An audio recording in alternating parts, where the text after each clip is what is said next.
Continuation. Okay. So that moment, nung nasa Manila ka na, nagdadrama ka. Kasi, sasabihin mo sa akin na, hindi na kita sinasagot. Paano ako sasagot? I was really very upset kasi parang mihasa ka na. Binigyan na kita lahat-lahat. Papauwi na kayo. Tatanungin mo pa ako kung, kailan kami uuwi ate? Ba't mo ako tatanungin, di ba? Kaya ako nagsalita nun. Why are you asking me kung kailan kayo uuwi? Bakit? Ako ba nagsabi sa inyo pumunta dyan? Hindi naman. Hindi ko naman sinabi sa inyo magbakasyon kayo dyan. So, whatever time, what you want to go home, what time you want to go home, it's up to you. Why do I have to decide? So, in other words, I was thinking that tinanong mo ako niyan dahil gusto mo humingi ng another pamasahe. Gusto mo ulit magpadagdag ng pera. Kasi nakita, niladlad mo na naman yung perang natira. And you're showing me na meron pang sobra na 6,000 plus. So that's why I said, okay, magbarko na lang kayo kasi pauwi na kayo eh. But still you don't like. Tingnan mo, masyado kang ambisyoso.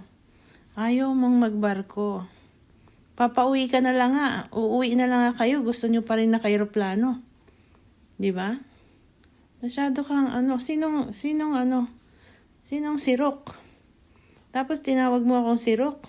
How dare you? Para sabihin mo sa akin yan. Na sirok. Hindi ako matakaw. Hindi ako swapang. Gusto ko lang maliwanag. Ayoko nang minimekos-mekos ako. Ayoko yung ginagago ako.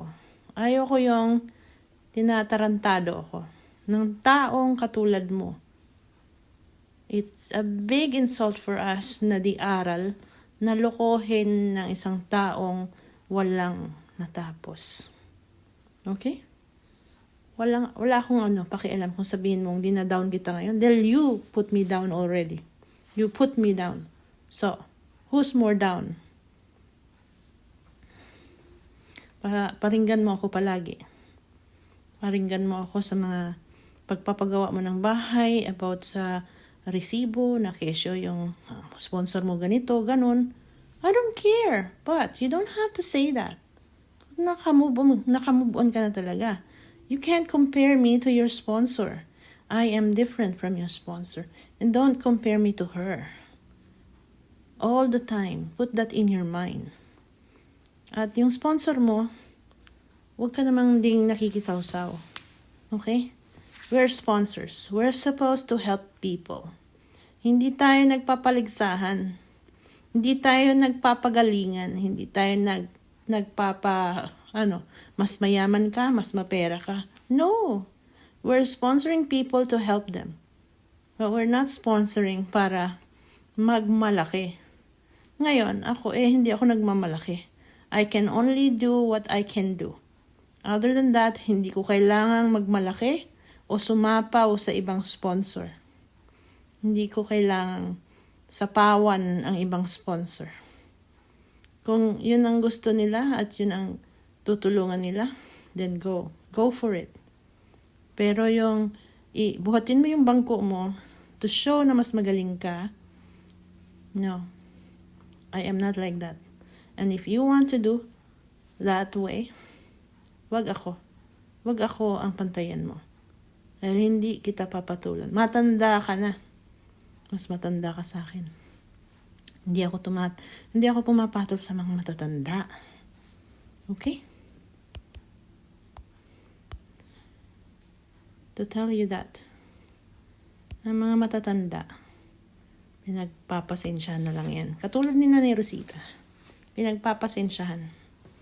Kaya, don't expect na papatulan kita. Okay? You're out of the bridge. And you're barking the wrong tree. So please, knock me off. Okay? Knock it off. Hindi ka dapat nakikialam. Huwag mo akong pakikialaman. You're out of my range. and you don't know who I am. So stop judging me. Okay?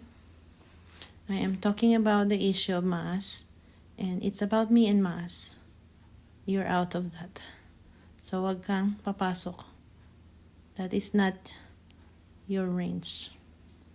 That is not your laban.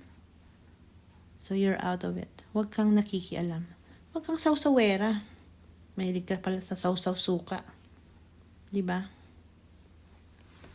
Hindi ko gusto yung ganyan.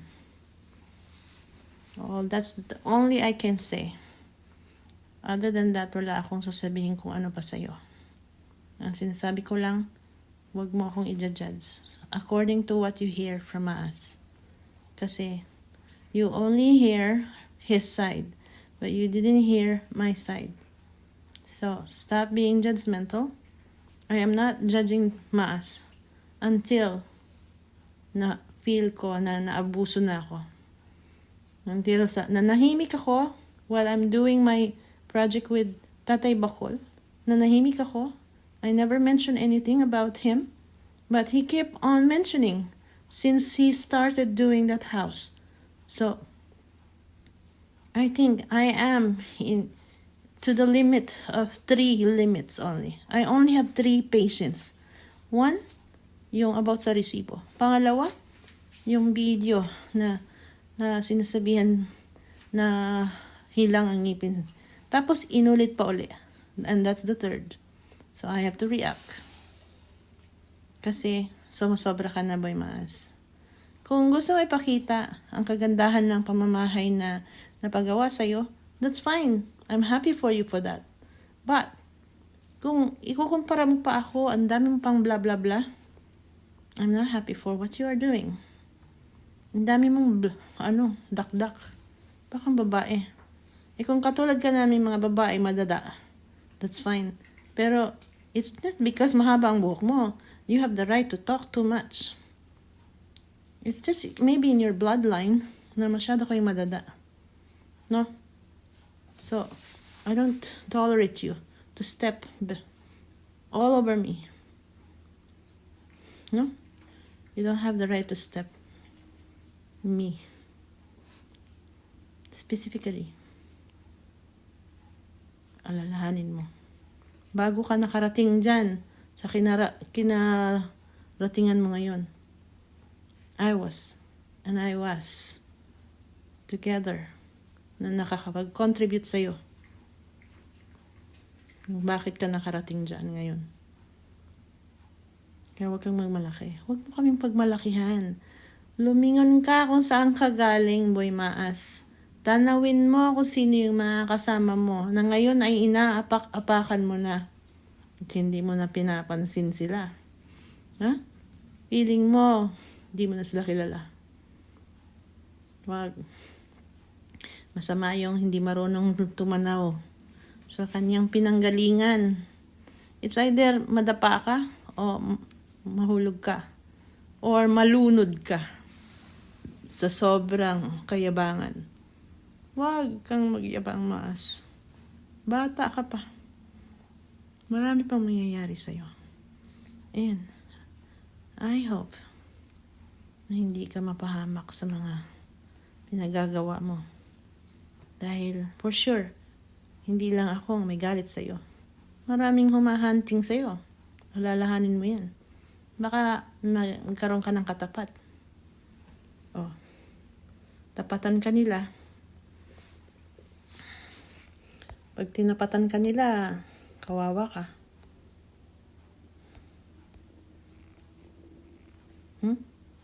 Ano ba nangyayari sa ilaw ko? Oh. Ay, yung ilaw ng ko. I'm so sorry for that. Okay.